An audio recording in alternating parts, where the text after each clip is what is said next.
Hey everyone, Dumont Owen here. It's Friday morning and this is Ask Me Anything. And I wanted to clarify that just a little bit. It doesn't mean anything because I'm certainly not an expert on anything. And it doesn't mean ask me about who my first high school crush was either. Um, just this is a good time for us to get together to talk about LinkedIn and personal branding. And it's a time when you can just ask me anything. So hold on a second. Um, okay. Okay, it looks like I will be able to, hold on just one second. If you didn't know, I am extremely nearsighted. So you will see me doing this a lot.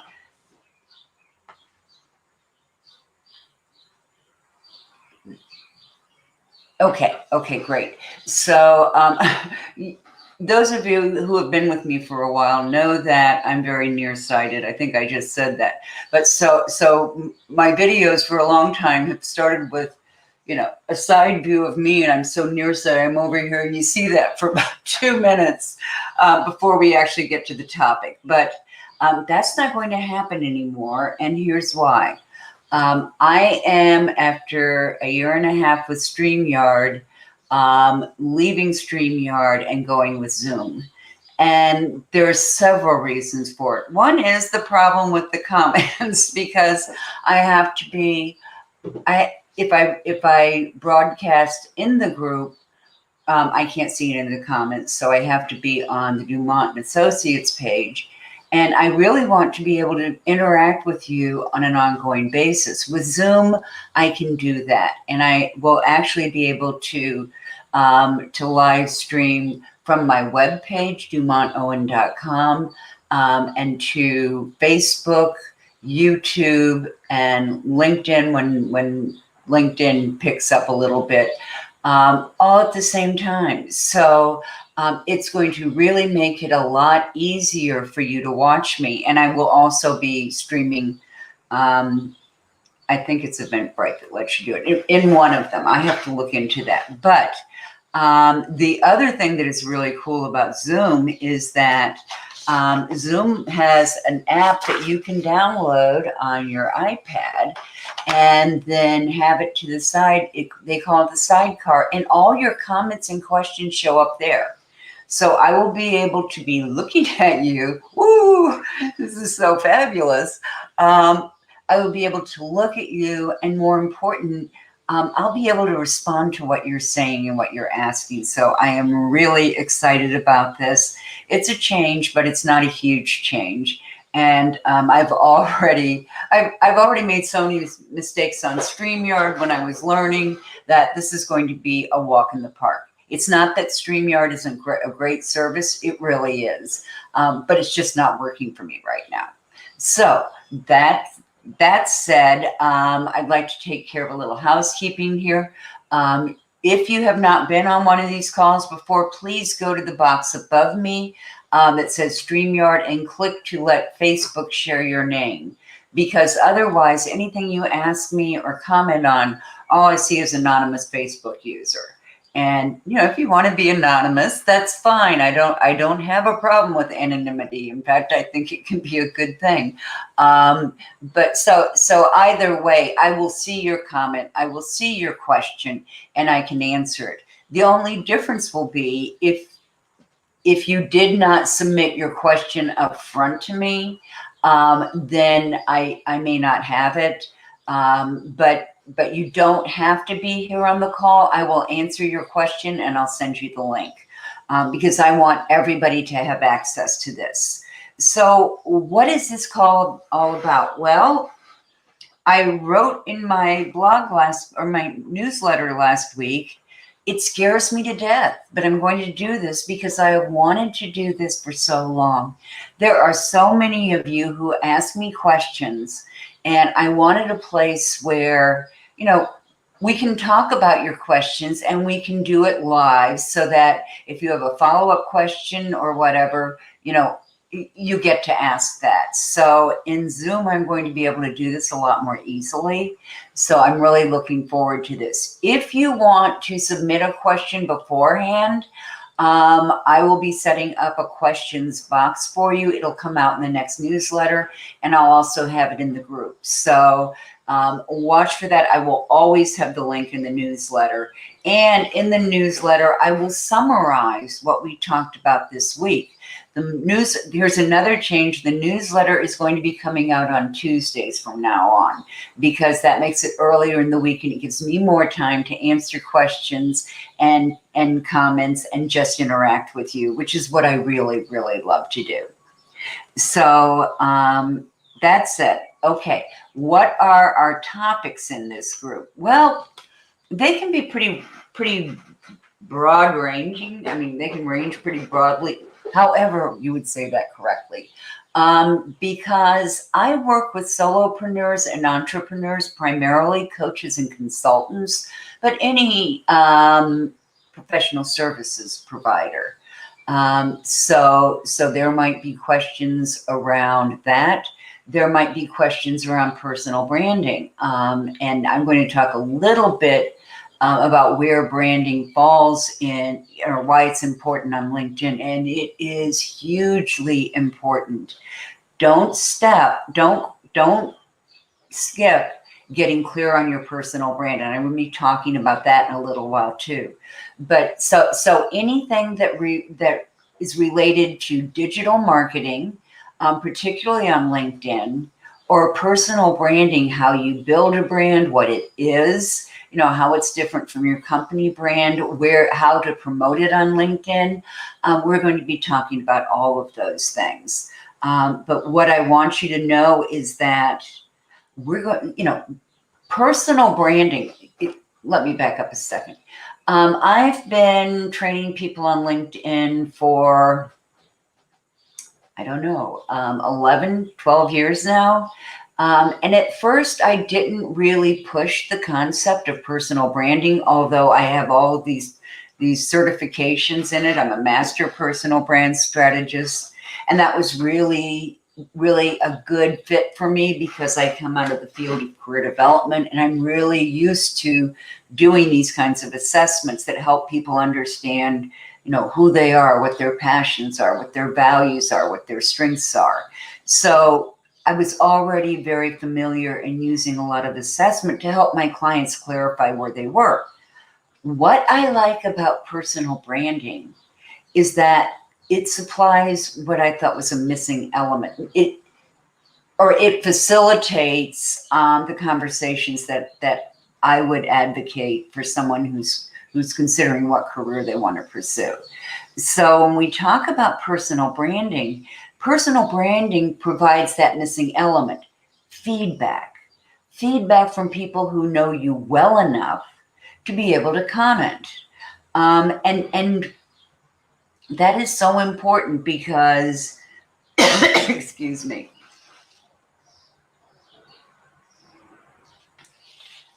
we all already have personal brands.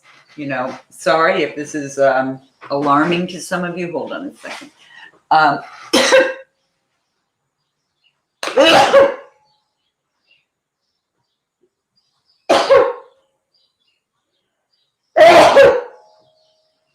Oh dear. Well, that'll sound really good on the tape. I hope I didn't blow your eardrums out.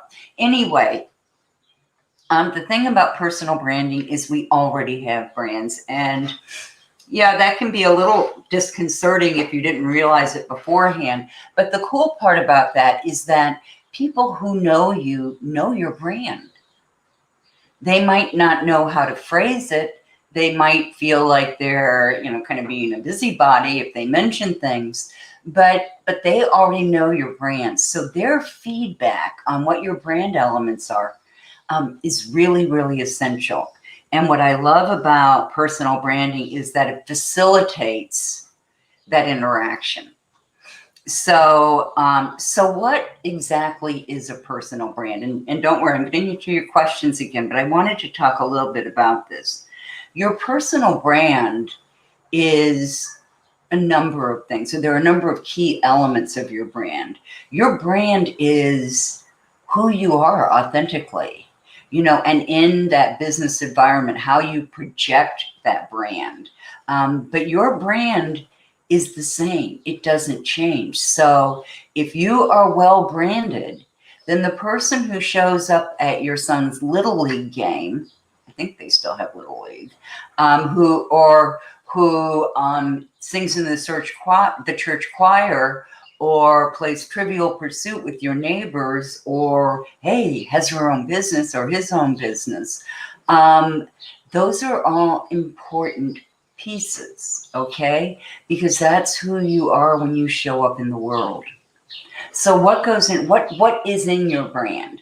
Well, there are a number of really key elements. The first one I would say is what I would call the MPs, your mission and your purpose. Your mission is what you want to see change in the world. So for instance, there used to be this beauty pageant in the United States, and probably in other places too, where they asked questions. So these women would be standing there and they'd say, what's your main question, or what, something like that. What would you like to see happen in the world? And it became a joke because so many would say, I want world peace. Well, so do all of us, but what exactly does that mean? Your image of what world peace means could be very, very different than mine.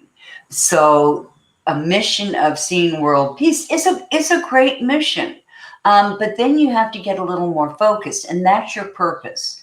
Your purpose is what you are personally doing to achieve that vision. So if your vision is world peace, your purpose might be to create educational materials that are intercultural and help people understand other cultures. That's just kind of off the top of my head, and maybe not all that good. But anyway, your mission and your purpose, what you want to see happen, and then what you're personally doing to make that happen. You also want to have your passions. Those are the interests that drive you. Those are the interests that, have you working, long hours, or have you getting up early because you're just so passionate about them. Okay, so those are your passions. And then you want to talk about your values. What is important to you? What are the values that guide you in this world? Another thing that goes into your personal brand is what we call your differentiator. Think of this as how you're different. How are you different from everyone else that offers your service? And that's really going to be the key that ensures that people buy your services. Because, as I've said many times, and I will continue to say, people don't buy from you because you're the best. They buy from you because you're different. They're kind of different. Like if someone wanted to have their personal brand or assess their personal brand, they could come to me, and they might choose me because I have kind of a quirky sense of humor. Some people even say it's weird. Other people say it's highly evolved. So it depends on who you talk to. But I have a very dry sense of humor. You might want to come to me because I'm an expert, and I have years of advising and helping people achieve their dreams behind me. So there would be a lot of reasons that you might come to me. And there might be somebody, right next to me in that space. There are a lot of people who can help with personal branding. There are a lot of people who know LinkedIn. So what is it about me that makes me different? And that's what people buy. If you're looking for someone who, is kind of the taskmaster and says, okay, you're going to do this first, and you're going to do this second, and you're going to do this third, you don't want me, because I try and look at how we can build your brand. What's the word I'm on? Organically. Okay, how we can use that to promote what you do and who you do it for and what happens when you do it to the exact right people, your ideal clients. So that's what a brand is about. Now, how do you how do you find out about your brand? How do you unearth it? Because remember, I already said it's out there, and it's not buried. Okay, it's out there, and there are people out there who can help you better understand your brand or help you really boil it down to the most specific elements. So there are a number of ways you can find your brand. One would be through a personal brand assessment or survey. That's what I use with a lot of my clients. And in that, you answer a set of survey questions yourself, and then you send them out to people who know you well enough to have an opinion, but it's anonymous from them. So a lot of people may, or some people may feel more comfortable being able to give you anonymous feedback. Now, it would still be feedback that you could identify, because they would identify themselves as a professional contact, someone you knew in school, a family member, friend. So it does break it down to a certain extent. And there's nothing negative in this. Unearthing your personal brand is finding all the great things about you that we can put into your brand, because those are the things that you're known for. If you have, if you're a real, if you really follow politics, people might expect you to kind of, well, no, that's not a good example. If you follow, or if you're a big reader, people might really like to follow you to find out about your latest book reviews. So all of that goes into your brand. And so they give you this anonymous feedback, and then we craft the brand out of it and decide what parts that you want to emphasize, what that you want to de-emphasize, how you want to set this up, and all of that. Now, there's a second way that is also very good, and that would be, and you can email me at dumontowen.com. Is that I have an exercise that I can give you that's not a survey. It's a series of questions that you answer, and then you sit down with people. You don't have to have a lot of people, maybe 5 people, maybe 10, but no more than that. And you go over these together. I listed this as my 3 top strengths. What do you say? What do you see? And they might say, yeah, I do see those as strengths, but here's one that I see as even a more important strength that you have. So you can get that feedback again, because that feedback is essential for developing an authentic personal brand. And your brand isn't going to get you anywhere if it isn't authentic. It has to really represent your values and your passions and all of those things. And when I talk about that, I often think of, try and give you examples. And I think one of the best examples of this, of a person's personal brand becoming the professional or the company brand, and that would be Walt Disney. Disney, when he was alive, he started he started all the cartooning and everything, and short cartoons. But he also built 2 theme parks, and he also had themes that were very important to him. And, anytime anybody went to work for Disney, they sat through a 3-day indoctrination on who Walt Disney was and what his values were and what the company values are, and mores are, so that people understood what that stood for. I don't know if they still do it or not, but at the time, it was a really good example of someone's personal brand, Disney's personal brand, his passions, his mission, his purpose, his values, his strengths, and that becomes the company brand. So a lot of people ask me which comes first. If you're a small business owner, I would definitely start with your personal brand, because that, to a large extent, is going to be your company brand too. So enough about that for today. Let me look and see if I'm seeing any questions here. No, but I do have a couple of questions that people have written in. So, and remember, if you want a question, if you have a question, you can post it either here, or you can post it in the lucrative LinkedIn Lead Generator Facebook group, or you can just email me at Dumont, that's DUMONT, at DumontOwen, OWEN.com. So let's get started. Okay. Oh, one of the questions that I got, and Jake, I really want to thank you for this one because I suspect that a lot of other people might have that too.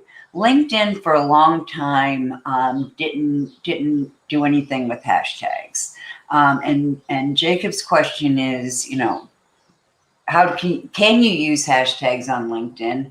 Do they mean anything? And then how can you use them in different places on LinkedIn? So let me give you kind of a brief rundown.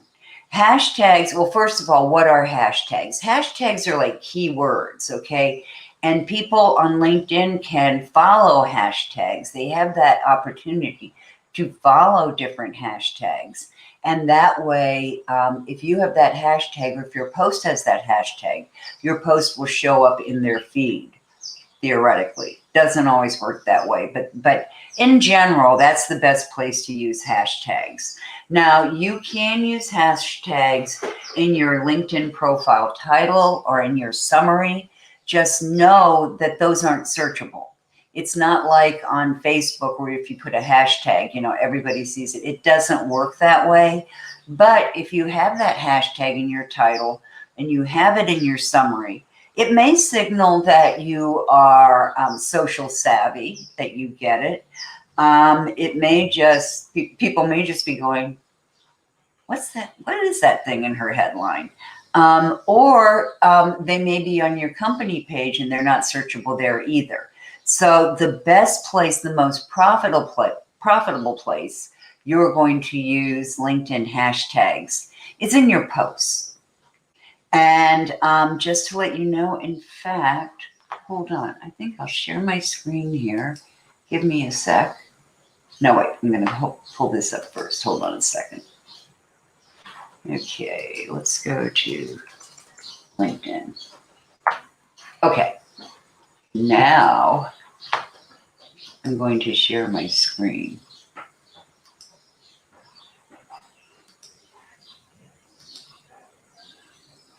Okay, I think you can see that now. So I am going to go, let's see, I'm going to just manage my activity and show you.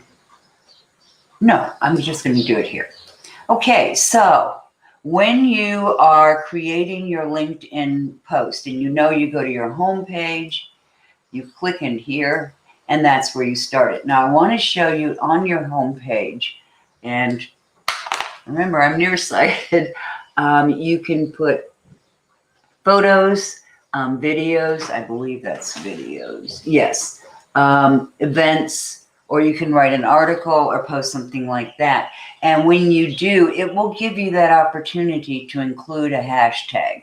Now, LinkedIn recommends between 3 and 5 hashtags. I would echo that.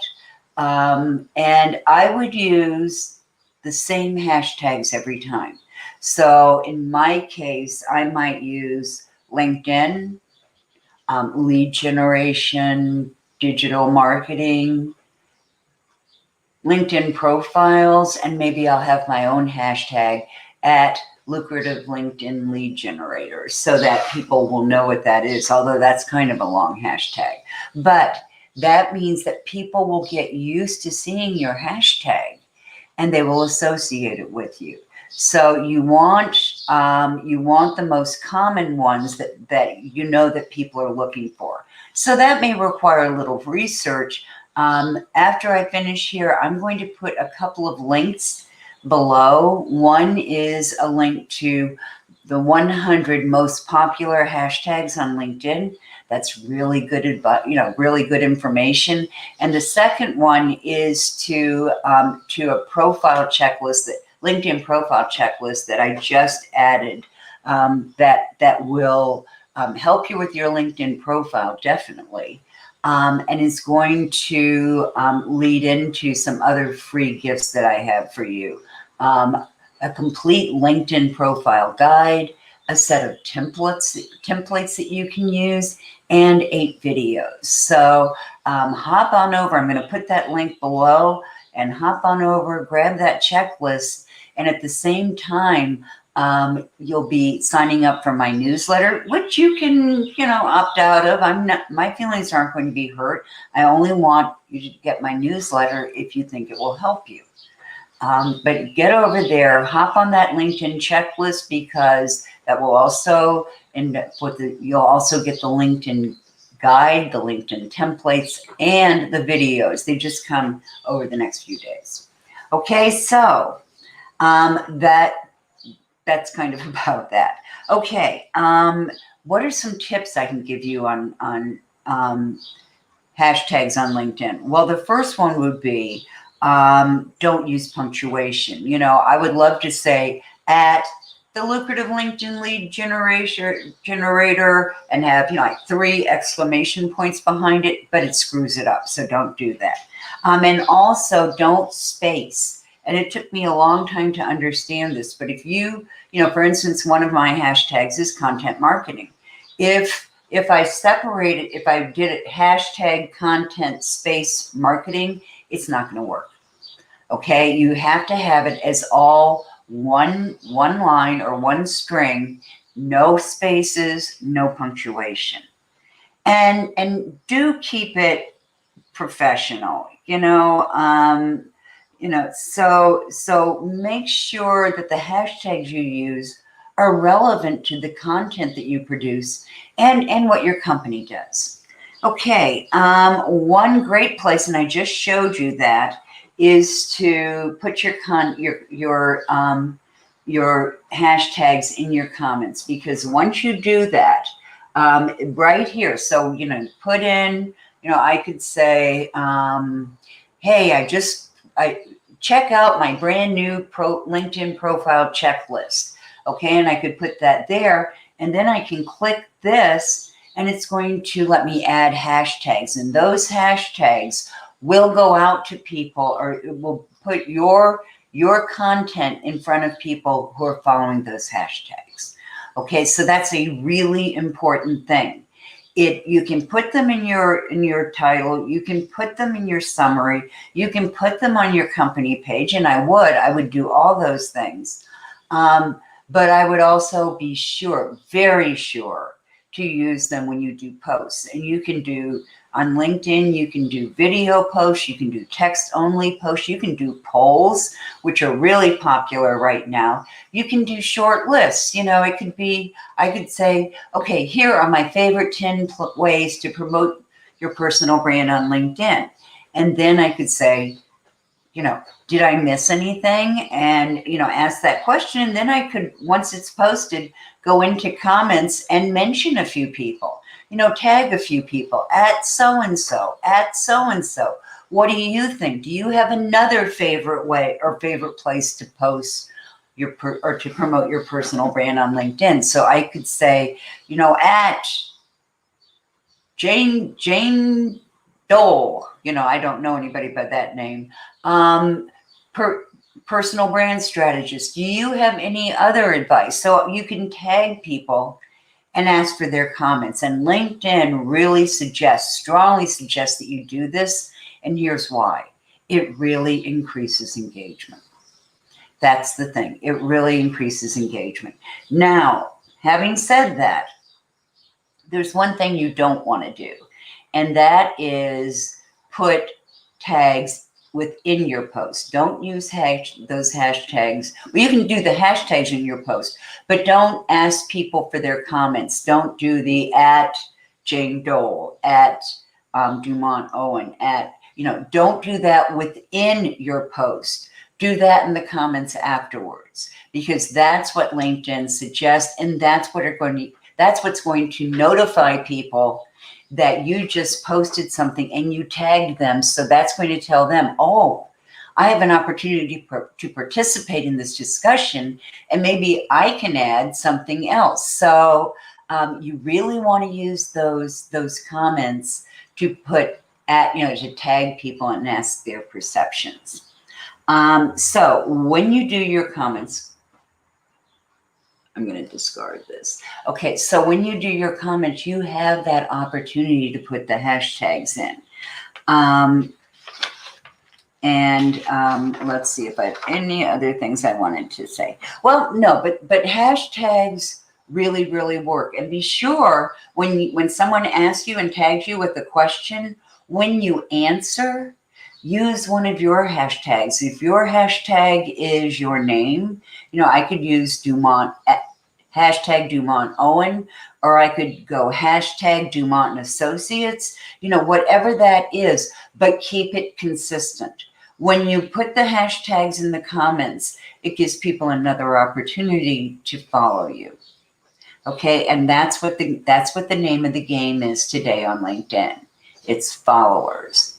And that brings me to the second question I got, and I got this one last week also, but I wanted to go in and demonstrate it for you this week. So, can't see anything without my glasses here. Hold on. I'm going to pull this closer so that I can actually see, because did I mention that I'm really nearsighted? So anyway, as you're going through this, I'm going to click out of this. We are right now on my homepage. This is where you land anytime you log into LinkedIn. So I'm here. I'm going to go to my LinkedIn profile right now, and I'm going to scroll down. You see your dashboard right here. This is the one that nobody else sees.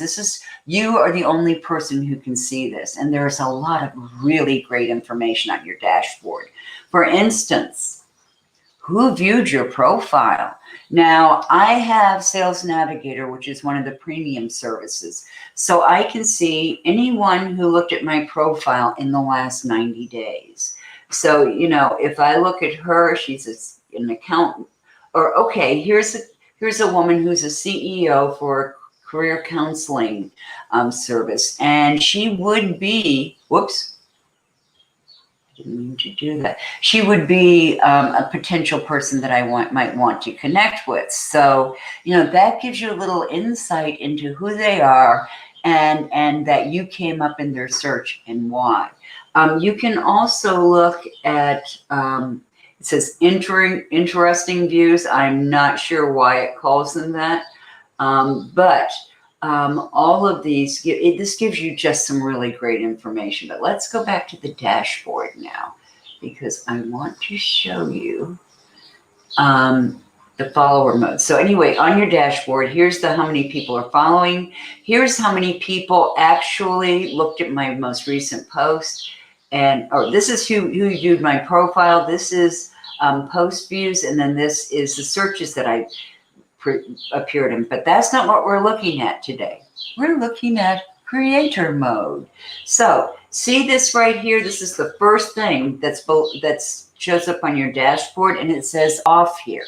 So let me go back up and show you a little bit about how my profile looks right now, because I do not have the creator mode on right now. I have what I would think of as the standard LinkedIn mode, the one that we've all come to love and adore and count on. So here is my personal, here's my profile now.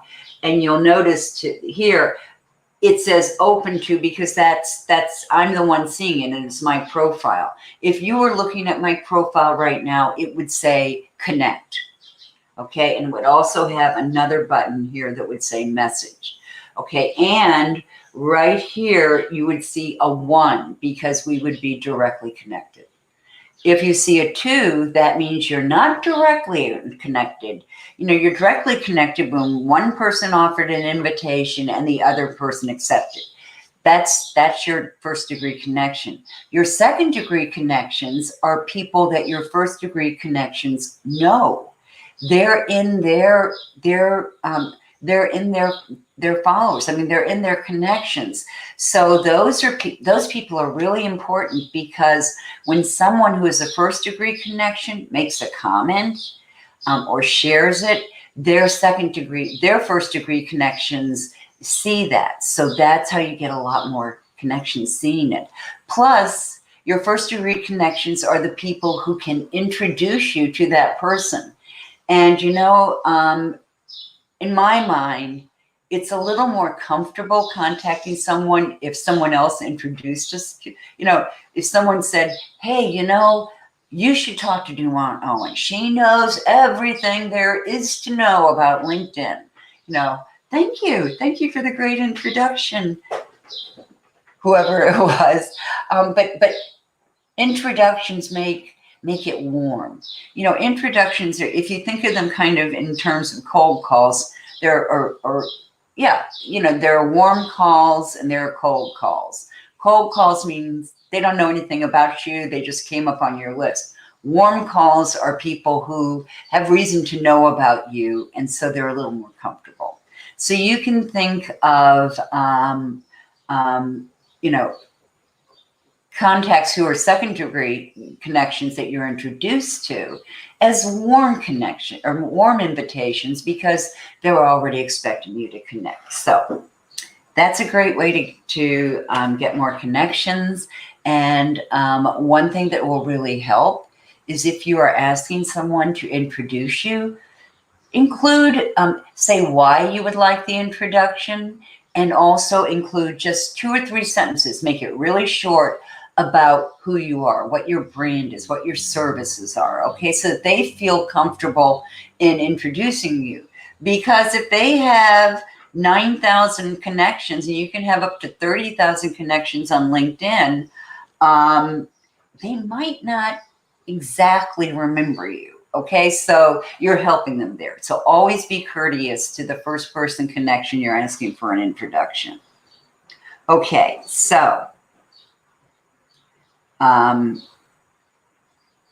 creator mode. So let's get back to this. So this is the traditional LinkedIn profile. You can see I have my banner and my picture. It gives you my name, my degree, and they tell you not to do this, but I do, Master Personal Brand Strategist. And then below that, you see my title. And below that, you see the first thing that's going to come up after you see that will be my about section. Okay, and that gives you, you know, you can click see more. That's my story. That's what I do. That's how I help people. That's where all my brand content goes. But let me get out of this. Okay. Okay, I'm going to go back up here now. Now, if I turn creator mode on, okay, I can add topics.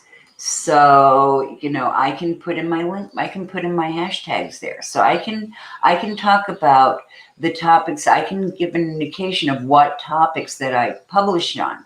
Now, when I'm done with this,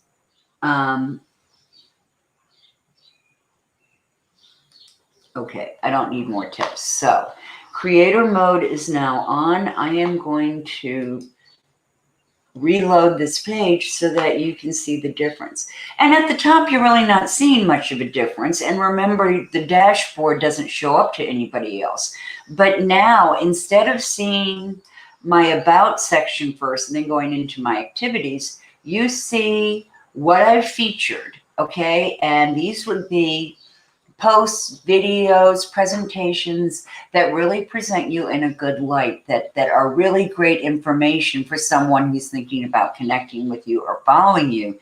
And then it's followed by my activity.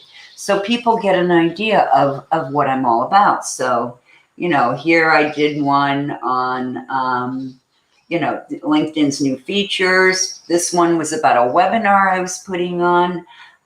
This one was how to generate 100 high quality leads easily. So it's going to give a different appearance. Now, if you have it in creator mode, it up here where it said connect and message, it's not going to say that. It's going to say follow. And then it will have the number of people who are following you. So, you know, this has not been my push. My push over the past 11 years has always been for connections. And that was a good way to approach it. But LinkedIn's changed a lot now. And that may not be the best way to do it anymore. Now you can put it in the creator mode, and then you can see the kinds of things that I help you with. So it's a little different approach. And then up here at the top, where it used to just show my connections, it's also going to show the number of my followers. And I have not emphasized followers over the last 11 years because I wanted to be able to have conversations with people. So this is something that I'm going to be paying a lot more attention to. And I would suggest that you do too. Now I'm going to switch back for a second. Creator mode. Off. Save. And I'm going to reload this because I want to show you something else. Okay, when you come onto your home page, that's not my home page. Yeah, it is. No, it's not my home page. Here we go. Okay, when you're on your home page, you can go over to, wait a second. Oh, you can go to your company website or your company page. So click over here on what we call the me icon. It says me and it has this drop down menu. And you can go to your company. So I can go to my current company. I can go to a company that I used to have. I want to go to Dumont and Associates. And on Dumont and Associates, I can, where is it? I can put my hashtags, see right there. So people are going to know to follow me with that. I can also invite,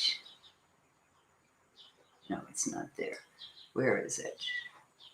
I can also invite more followers. So see, up here, you have the opportunity to invite 100 people a week or a month to follow your page. And I'll tell you something, it really works. I have not done a lot of this in the past because that just wasn't where my focus was. But that's changing now. And one other thing that's kind of related to this is that I used to tell people, and everyone that I know who's a LinkedIn expert used to do this. I used to tell people to invite 100 to 300 invitations or people to connect a week. And you used to be able to do that. LinkedIn, you could go up to 500 connections a week if you could physically do it. But here's what happened. Spam happened. And what is spam? Spam is any content that isn't relevant to you. If you have no use for it, if you have no interest in it, it's spam, right? It's something that you don't want. So you can include hashtags. You can invite people to follow your company page, and then they're going to be able to keep up with everything you do because they're going to be notified. Okay, so your company page, and I'm going to go back to it real quickly. On your company page, you have the opportunity to invite 100 followers a month. And you might not think this is important. It builds up really fast. And once you get a few followers, it starts snowballing. So this is a really good way to build followers and to get more bang for your buck.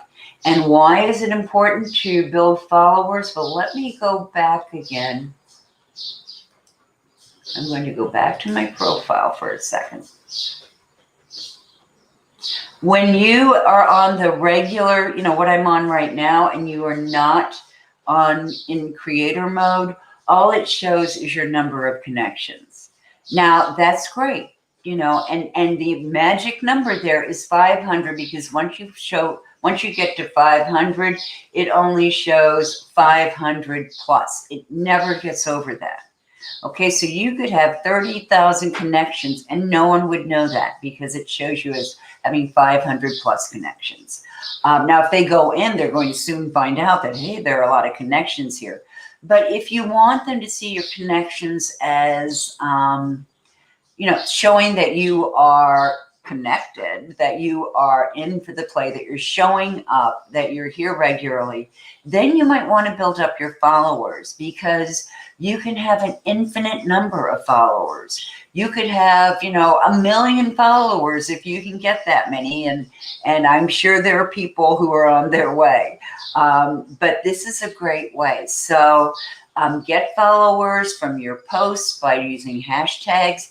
Get followers on your company page by inviting people to connect with you or to follow you, and use the follower mode on your page and in your posts, because people can then just click and follow you, or not on your page, but in your post, because then people can absolutely click on follow you, and they can also use your hashtag.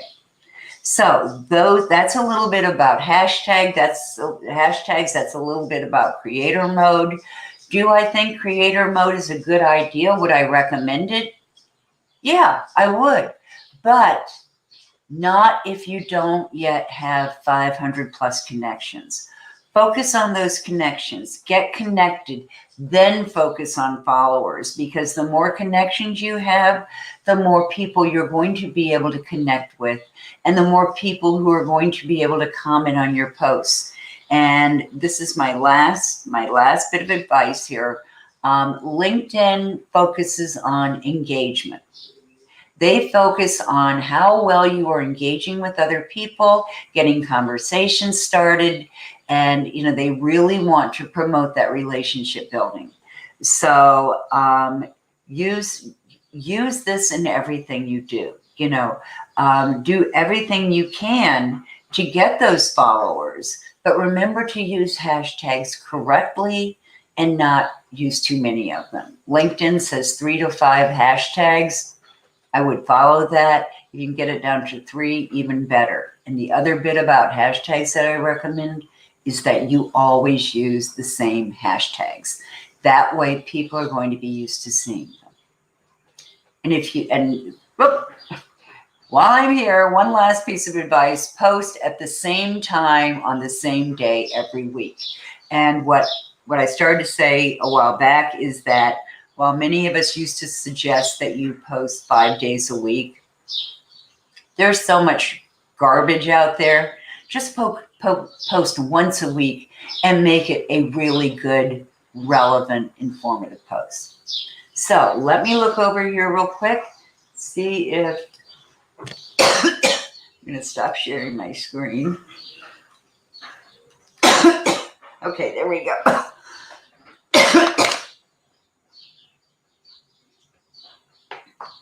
Still nearsighted. Have to look over here. Nope. So hopefully I answered every one of your questions. Now, what I'm going to do is I'm going to download this recording. I'm going to timestamp it, and I'm going to upload it in the Lucrative LinkedIn Lead Generator Facebook book group. I will also put it in next week's newsletter that's coming out. And I will have the timestamps there. So it will tell you when I start talking about personal branding, when I start talking about creator mode. So you will be able to just hop to that place in it. So doesn't look like we have any more questions. Send me your questions. I want you to have all of the answers at your disposal. So this is Dumont Owen. This was Ask Me Everything. And I'm saying ta-ta for now.